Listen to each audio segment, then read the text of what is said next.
Good morning, students. Welcome to the class on major poets of the modern age. In this class, we are going to discuss three important poets: W.B. Yeats, T.S. Eliot, and W.H. Auden. So let us begin with W.B. Yeats. William Butler Yeats, 1865 to 1939, was born in Dublin, Ireland in 1865. W.B. Yeats was an Irish poet and playwright. He was a driving force behind the Celtic Revival or the Irish Literary Renaissance. Along with Lady Gregory, Edward Martyn, and others, he founded the Abbey Theatre in December 1904, also known as the National Theatre of Ireland. The Abbey Theatre became the flagship for leading Irish playwrights and actors. Yeats drew heavily on Irish mythology, history, and folklore to create a distinctive national literature. He was the first Irishman to be awarded the Nobel Prize in 1923. Yeats' first publication, Two Brief Lyrics, appeared in the Dublin University Review in 1885. However, the first volume of Yeats' poems, The Wanderings of Ossian and Other Poems, was published in 1889 and celebrates ancient Irish heroes such as Ossian and St. Patrick's. His most famous works include The Tower, The Winding Stair and Other Poems, Easter 1916, and The Second Coming. The most significant influence on Yeats' life and poetry was a beautiful and prominent women revolutionary devoted to the Irish nationalist cause, Maud Gonne. Yeats' love for her remained unrequited as she repeatedly rejected his proposals of marriage and married John McBride, a major of the Irish Brigade. We also know that Yeats contributed a lot to the Irish literary revival. He was the most prominent member of the Irish literary revival and helped to banish the then prevailing sense that British culture was superior to Irish. Yeats contributed to the formation of the new Irish sense of national identity and to the new sense of confidence which would influence some to strive for a new Ireland. According to A.G. Stock, Yeats' idea of Ireland required a national literature. He wanted Irish writers to be conscious of a past.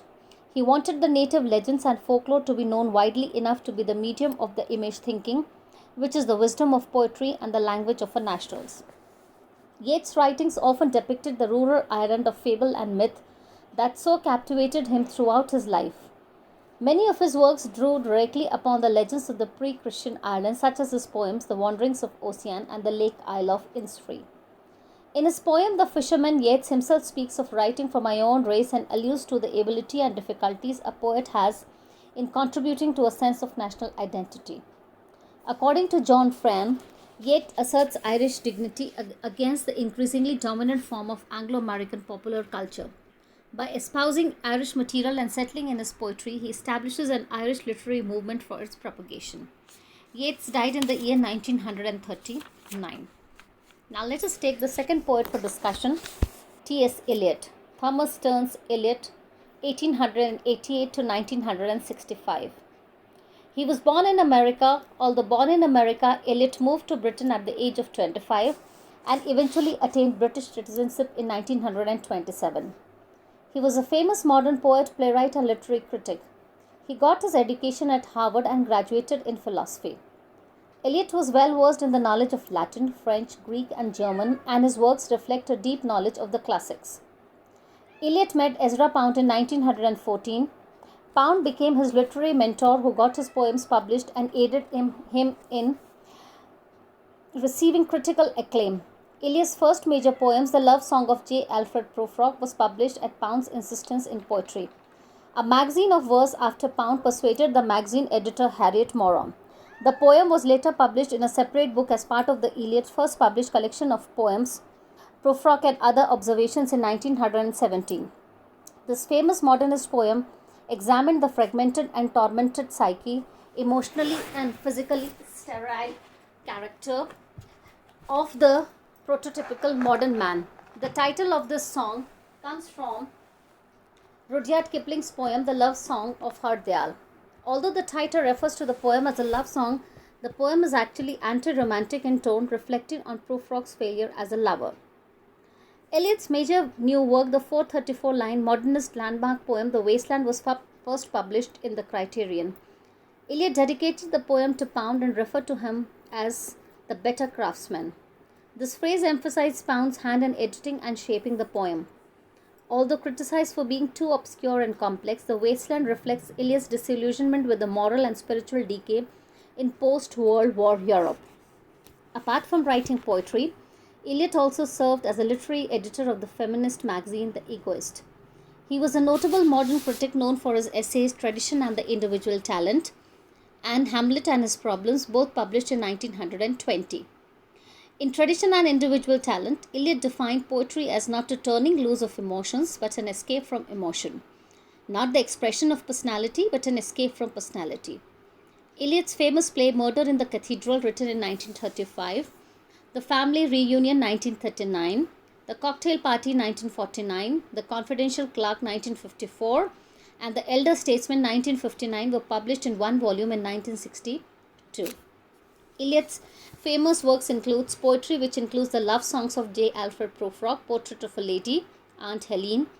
His famous poems are A Cooking Egg, The Wasteland, Hollow Man, Journey of the Magi, Ash Wednesday, etc. And the plays include Murder in the Cathedral, The Family Reunion, The Cocktail Party, The Confidential Clerk, and many others. Eliot died in the year 1965. Now we come to the last poet that for discussion, that is W.H. Auden. Weston Hugh Auden, from 1907 to 1973. W.H. Auden was an Anglo-American poet born in England in 1907. Although born in England, Auden attained American citizenship in 1946. He got his education from Oxford University. At Oxford, Auden and his fellow undergraduates Cecil Day Lewis, Christopher Isherwood, and Stephen Spender became part of a group known as the Oxford Group or the Auden Generation. Auden became famous as a leader of this group of young intellectual English poets influenced by modernism, especially by the literary principles of T.S. Eliot. This group of poets attempted to bring new forms and techniques in English poetry. Auden's first volume of poems was dedicated to Christopher Isherwood and published in 1928. He also collaborated with Isherwood on a number of plays. Auden and Isherwood shared a homosexual relationship. In 1935, Auden married Erika Mann, daughter of German novelist Thomas Mann, after Isherwood refused to marry her. Auden and Erika's marriage was a marriage of convenience. Like Auden, Erika was also homosexual, and the marriage was intended to aid Erika to escape Nazi Germany and obtain a British passport. Auden's poetry collection Look Stranger was dedicated to Erika upon its publication in 1936. Auden's poetry is known for its technical virtuosity and deft handling of form and technique. Auden's contemporary Stephen Spender showered praise on him and remarked, "The whole talent, the whole genius of Auden has never been to be a central figure. He is a central figure on the margin." W.H. Auden was a Chancellor of the Academy of American Poets from 1954 to 1973 and divided most of the second half of his life between residences in New York City and Austria. He died in Vienna in 1973. So in this class, we have taken up the three major poets of the modern age, namely W.B. Yeats, T.H. Eliot, and W.H. Auden. About the poems prescribed in the syllabus that would be taken in the coming classes. Thank you.